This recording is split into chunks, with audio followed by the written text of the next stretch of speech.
Dan dikabarkan juga ijazah dari Jokowi ini menunjukkan error atau tidak sesuai.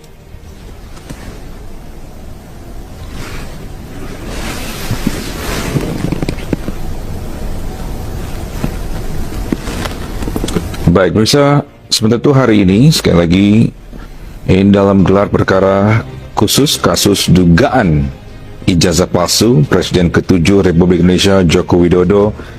Ini ada yang lebih jelas bisa di center. Ya, sama 100. Warnanya 500. sama 100 ya. Warnanya beda ya. Nilainya berapa itu? 100. Kalau yang Sama-sama 100. sama-sama 100. warnanya lumayan. 1.500. Itu nggak akan membuktikan ijazahnya asli atau palsu kok. Itu hanya syahwat aja yang mau mengejar kami untuk kami itu ditersangkakan dengan kasus pencemaran nama baik atau fitnah. Itu aja, nggak akan membuktikan ijazah. Makanya ijazah itu harus dibuktikan di tempat lain. Contohnya kemarin juga udah ada sidang baru kemarin di Solo, ya, yang kemudian digugat. Ini gugatan baru lagi ya, Mas? Gugatan baru lagi, nanti akan banyak gugatan, dan ini makin menunjukkan ketidakpercayaan terhadap ijazah yang memang palsu itu, ya 99,9 palsu itu makin banyak, dan itulah memang sudah keniscayaan masyarakat. Ya, pertama saya ingin mengucapkan kata-kata merdeka. Bahwa pada hari ini sebagaimana yang dijanjikan oleh Bapak Jokowi, beliau akan menunjukkan ketika ada undangan pengadilan dan pengadilan sudah mengundang untuk hadir. Ada berita yang sangat menggembirakan bagi kami. Yang pertama, yang seperti yang disampaikan tadi oleh tim kuasa hukumnya yang diketuai Pak JB Irfan, mengatakan hanya satu bukti. Satu bukti itu saya berikan, saya tekankan adalah kopi dari file scan. Jadi bukan kopi dari kopi, tapi kopi dari file scan laporan polisi kepada 9 terlapor, ya. Nah, itu yang pertama. Kemudian yang kedua, otomatis berarti tidak pernah di dalam persidangan hari ini, dan tadi majelis hakim mengatakan kalau sampai tanggal 13 tidak bisa menunjukkan bukti tambahan, artinya memang tidak pernah ada ijazah yang dihadirkan di persidangan, ya. Kemudian yang kedua, UGM selaku tergugat 2, tergugat 3 yang notabene adalah tempat di mana Bapak Joko Widodo berkuliah dan sudah berulang-ulang dinyatakan oleh Bu Rektor, oleh Wakil Rektor, ya, bahwa beliau alumni UGM, itu pun hanya menunjukkan kopi dari persidangan. Jadi tidak ada kopi ijazah pun tidak ada. Yang keempat, yang sangat menggembirakan, polisi selaku pihak yang menyita ijazah, ya, yang kami gugat, dan inilah yang saya bilang kecerdasannya, polisi tidak mengajukan bukti. Nah, artinya sampai hari ini sidang itu tidak akan pernah ada yang namanya ijazah Pak Jokowi, dan makin menguatkan kepada kami memang ijazah itu tidak ada. Tidak ada, ya. Oleh karena itu secara teknis lebih rinci nanti disampaikan rekan kami, dan juga prinsipal akan kami tunjukkan ijazah. Jadi harapan kami hari ini kami bisa melihat, meraba, menerawang ijazah itu tidak akan kesampaian begitu. Nah, ya, terus ini saya ralat kembali saksi. Jadi mekanismenya tanggal 13 itu ada 2 versi. Dari pihak tergugat diberikan kesempatan untuk menunjukkan ijazah. Kemudian dari sama saya di channel ini, mari kita tanggapan para dan publikkan video tersebut. Ya, nah kalau Itli sudah saya dari dulu pasti dengan gagah, berani dan bangga penunjukan ijazah asli selesai. Pantaslah kalau Jokowi diadili dan dihukum mati, makjulkan Wapres Plogo, Presiden harus tegas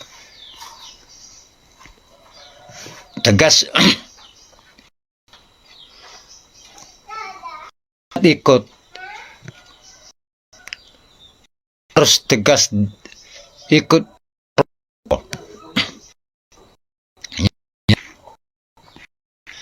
Dari kemarin udah tahu palsu ditanya berbelit-belit.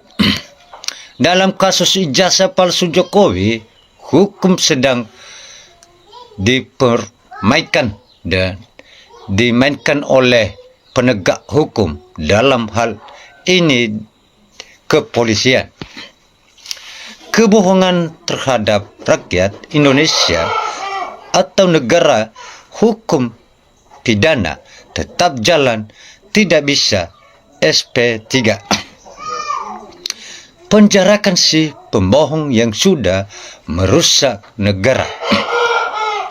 Ya, sekarang ayo tinggal tangkap Jokowi dan diadili. Langsung rakyat berani rame-rame.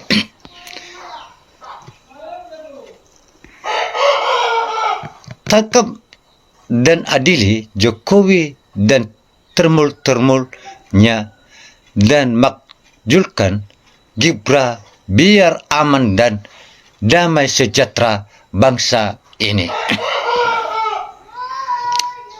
Kepolisian, KPK, Kejaksaan, UGM, dan DPR sudah jadi temul-temul pengkhianat bangsa. Bang Susno emang orang baik, pantas saja dipinggirin oleh Wercok waktu masih dinas. Hukum aja keliling Indonesia bersama termul berhubungan membohongi rakyat, alangkah baiknya keliling se-Indonesia dengan cara Woodhull Bledget biar kelihatan kemaluannya karena gerombolan pembohong ini dan enggak punya malu. Tolong ingat dan catatkan siapa saja orang-orang yang ada di kubu Mulyono, termasuk para pengacara. Andai besok ijazah aslinya ternyata palsu, maka perlu dihukum sangat berat agar tak ada lagi ada cara-cara seperti ini terulang kembali. Peristiwa ini benar-benar merendahkan martabat rakyat dan negara ini. Perbuatan yang tidak boleh dimaafkan, tidak boleh ada hukum dan barang yang menjadi jabatan dan Mulyono. Manusia seperti ini lebih rendah dari binatang dan lebih tinggi derajatnya dari iblis. Ini peristiwa sangat merendahkan rakyat, jadi tiada maaf bagimu. Siap-siap semua termul-termul yang membela iblis abis-abisan Mulyono pakai serangan baru menikmati sel yang khusus. Bila manusia disebut ternak, ini manusia derajat sangat rendah. Omong toh, kenyataannya sidang di Solo hingga mau datang bro. Benar-benar asli palsu, tak dipungkiri lagi. Yang sangat berperhatikan adalah kepolisian dan UGM telah diobok-obok oleh Jokowi. Hancur negara ini, bagaimana rakyat Indonesia?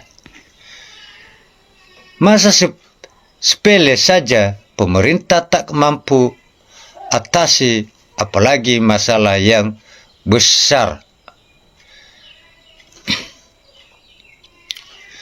Selamat Kapolrinya tidak diganti, penegakan hukum di Indonesia akan tetap seperti ini, memihak yang berduit. Negara sedang berantakan, tidak bisa menegaskan kebenaran, dan inilah salah satu indikator negara bubar. Ya. Berjuang dan perjuangan dari Tifa harus memang berjuang terus. Kebohongan Jokowi sama Kapolri, rakyat jadi sengsara, menderita hampir 12 tahun sampai saat ini. Prabowo harus tidak tegas Jokowi karena sudah mengalahkannya 2 kali berturut-turut. Selama 2 kali Mulyono pembohong. Kalau Jokowi bermoral, pasti sudah menunjukkannya ijazahnya dan menguji keaslian. Acara bersama sampai 2 tahun tidak berani menunjukkan ijazahnya. Ya. Jadikan pemerintah TNI. Ternyata benar. Kita rakyat duga, padahal rakyat kecil cuma lihat foto dan stempel saja sudah palsu dan buletnya persoalan. Kalau terjadi damai, artinya kepalsuan tetap memang dan agenda yang tetap berjalan untuk melanjutkan politik dinasnya, dan pun akan tertawa dengan penuh kepuasan untuk melanjutkan agenda untuk menguasai kekayaan Indonesia.